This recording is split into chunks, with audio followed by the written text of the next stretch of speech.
हाँ तो students, optics के एपिसोड नंबर 5 में अब अगले क्वेश्चन से हम लोग देखेंगे। एपिसोड 4 में हम लोगों ने 36 नंबर क्वेश्चन को देखा था, तो अभी हम लोग देखेंगे 37 का क्वेश्चन है कि एक उत्तल लेंस के उपरार्ध यानी अपर हाफ को काला रंग से रंग दिया गया है, तो उसके द्वारा बनने वाले प्रतिबिंब का आकार बढ़ेगा, आकार घटेगा, तीव्रता कम होगी, इनमें से कोई नहीं। कह रहा है कि एक जो उत्तल लेंस है या कोई भी लेंस है, अब इसका कहीं ऑब्जेक्ट है तो इसका इमेज कैसे बनेगा।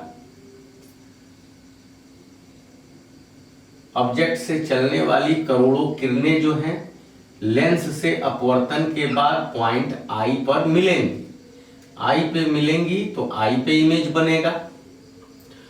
और अगर कह रहा है उपरार्ध यानी ऊपर आधा का भाग पेंट कर दिया जाए, पेंट कर दिया जाए तो क्या होगा, तो फिर ये ऊपर की जो किरणें हैं, आधे लेंस से ऊपर की किरणें, वो अपवर्तित होकर दूसरे साइड में नहीं आएंगी, ये यहीं पर रुक जाएंगी और इधर नहीं आएंगी। तो मात्र जो प्रतिबिंब बनेगा वो आधा लेंस के द्वारा अपवर्तित जो किरणें हो रही हैं, यानी जो आधा लेंस है उसके द्वारा अपवर्तित किरणों के द्वारा जो है ये प्रतिबिंब बनेगा। तो ये स्पष्ट है कि ऊपर से आधा किरण आएगा ही नहीं, बस आधा के द्वारा ही बनेगा, तो प्रकाश की तीव्रता कम हो जाएगी। तीव्रता कम हो जाने से ये जो प्रतिबिंब होगा वो धुंधला दिखाई देगा। यानी अगर किसी लेंस का आधा ऊपरी या आधा नीचे वाला भाग कलई कर दिया जाए या काला कर दिया जाए तो उसके प्रतिबिंब की तीव्रता भी आधी हो जाएगी। अब हम लोग बात करते हैं एक 38 नंबर क्वेश्चन की, और इसमें कह रहा है कि कांच का अपवर्तनांक 1.5 है कि एक उभय उत्तल लेंस पतले लेंस की प्रत्येक की वक्रता त्रिज्या 20 सेंटीमीटर है।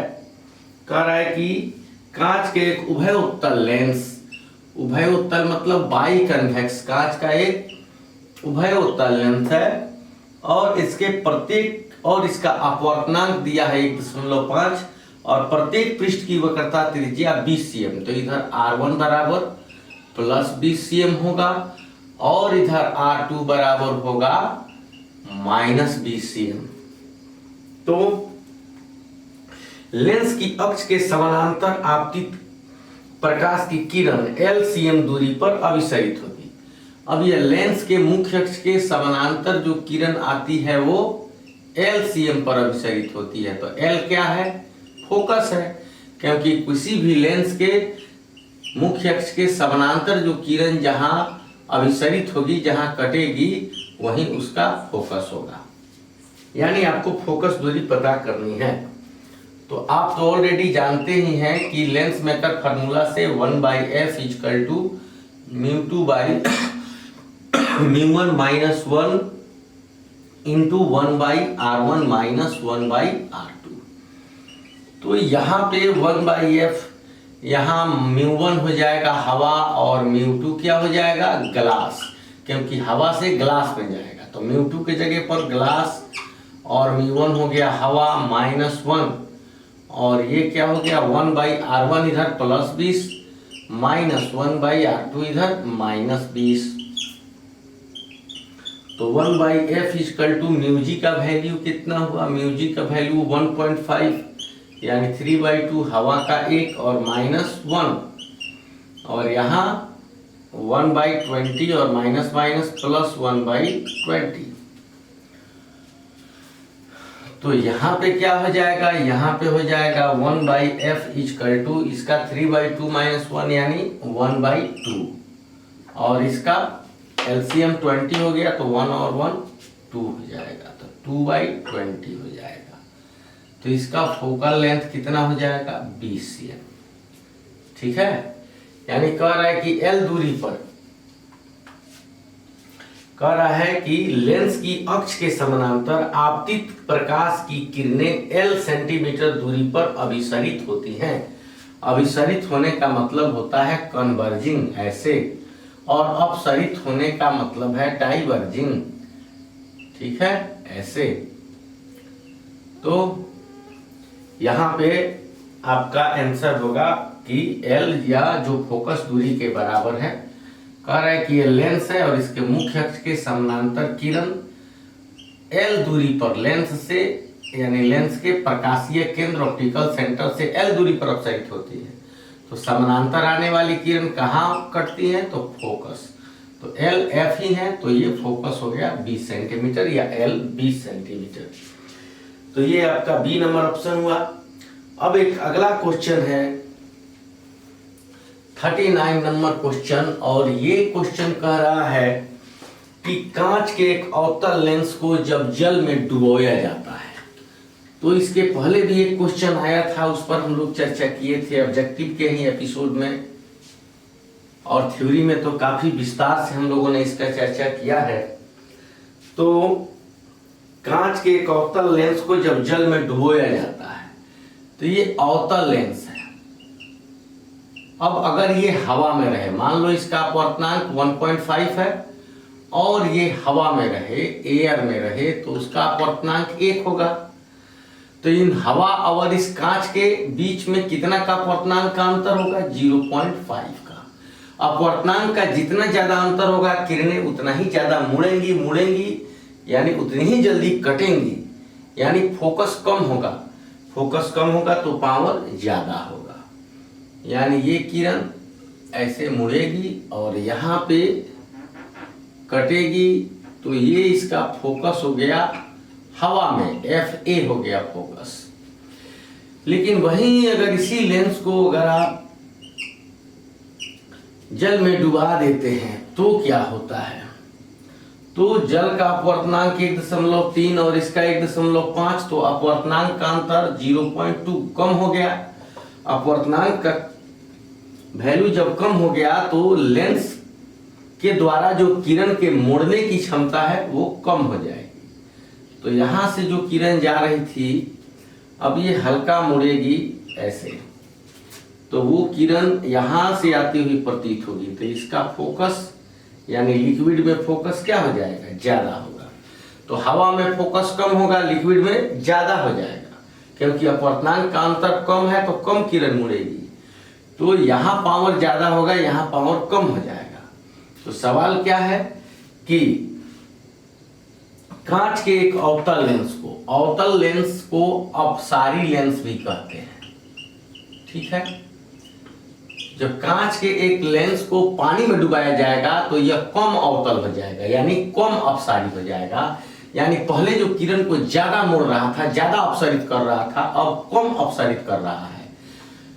तो ये सवाल है कि जब किसी अवतल लेंस को जल में डुबोया जाए तो वो क्या होगा? तो वो कम अपसारी हो जाएगा, यानी कम अवतल हो जाएगा।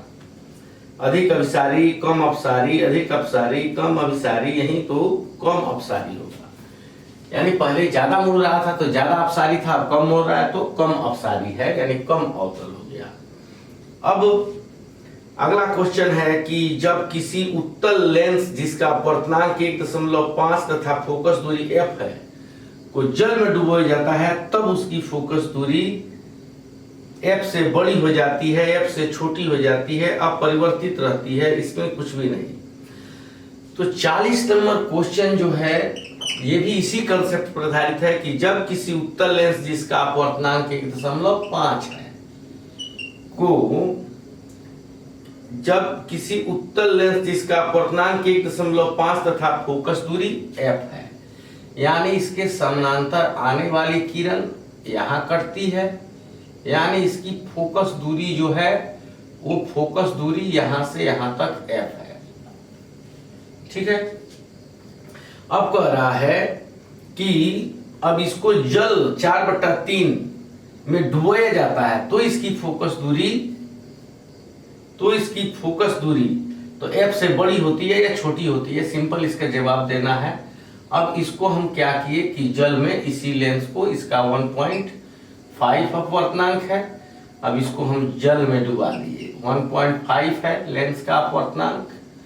अब इसको हमने क्या किया, इसको हमने जल में डुबा दिया 1.3 में। तो क्या होगा, तो इसके मुड़ने का जो गुण है वो कम हो जाएगा। यहाँ हवा था चारों ओर, वायु का अपवर्तनांक 1 और ये कांच का अपवर्तनांक 1.5, तो अंतर कितना 0.5 का। तो अपवर्तनांक में ज्यादा अंतर हुआ तो ज्यादा मोड़ा तो जल्दी कट गया, तो फोकस कम हो गया, छोटा हो गया।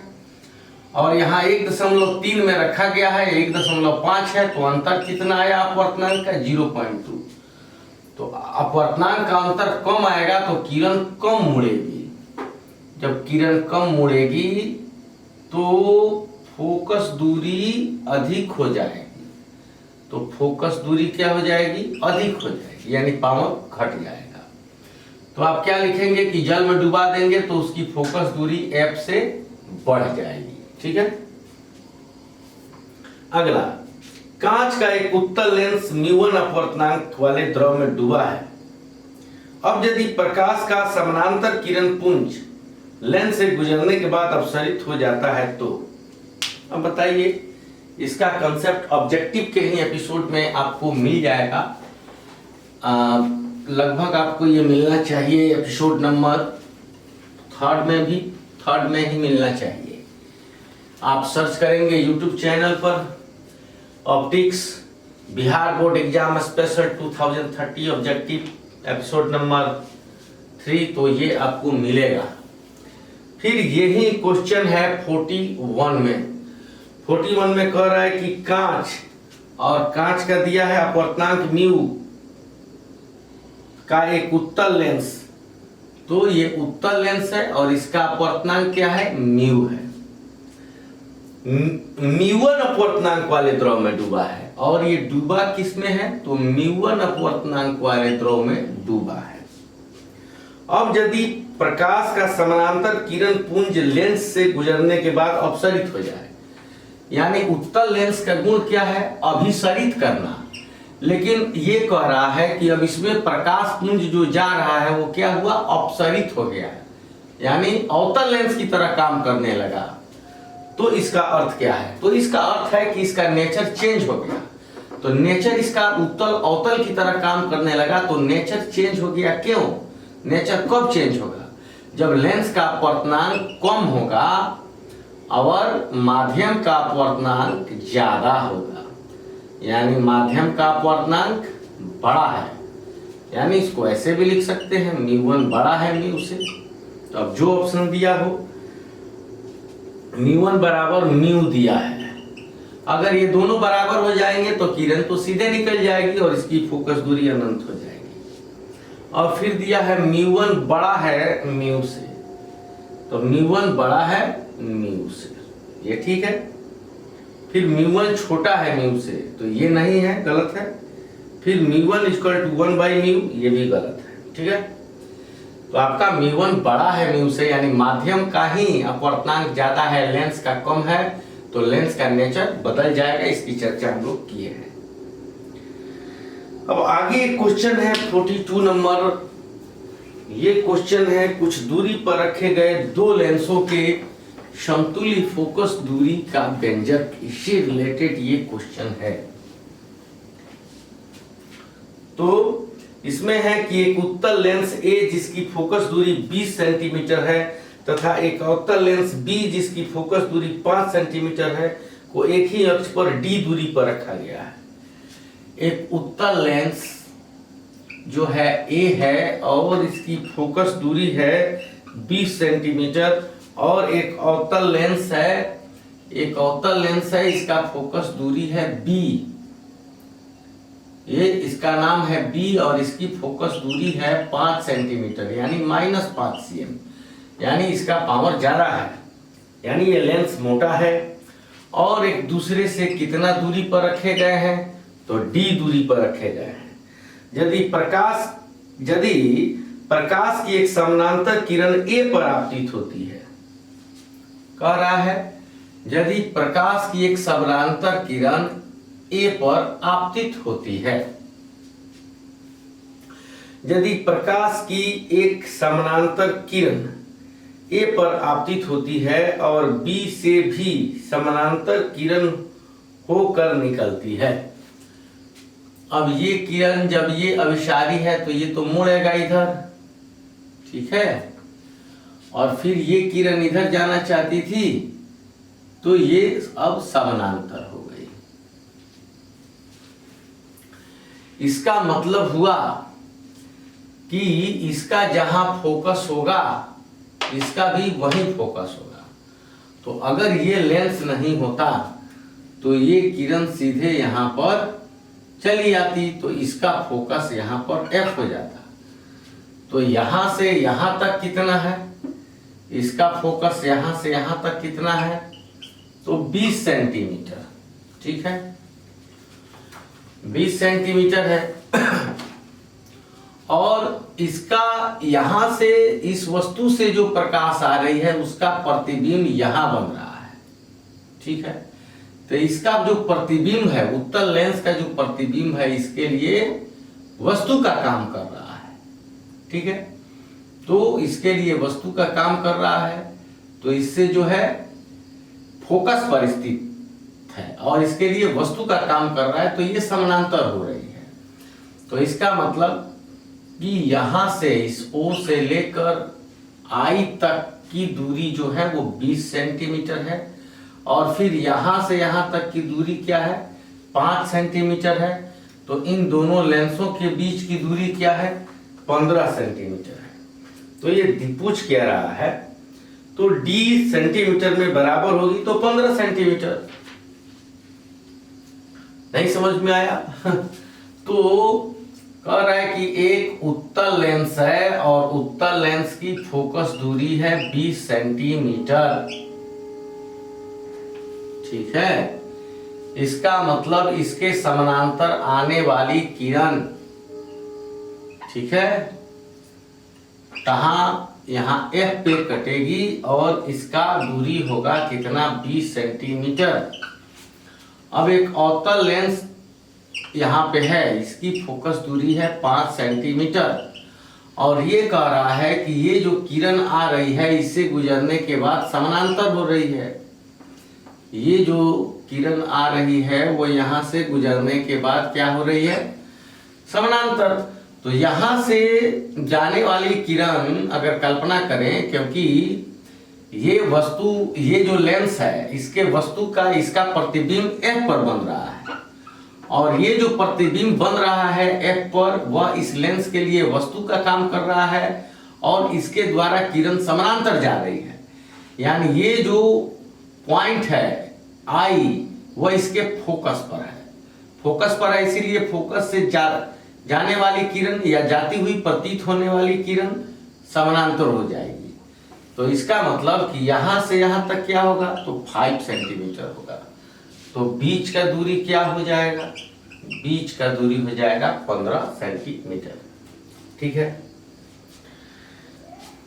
आगे हम लोग देखेंगे अगले एपिसोड में कुछ और क्वेश्चन।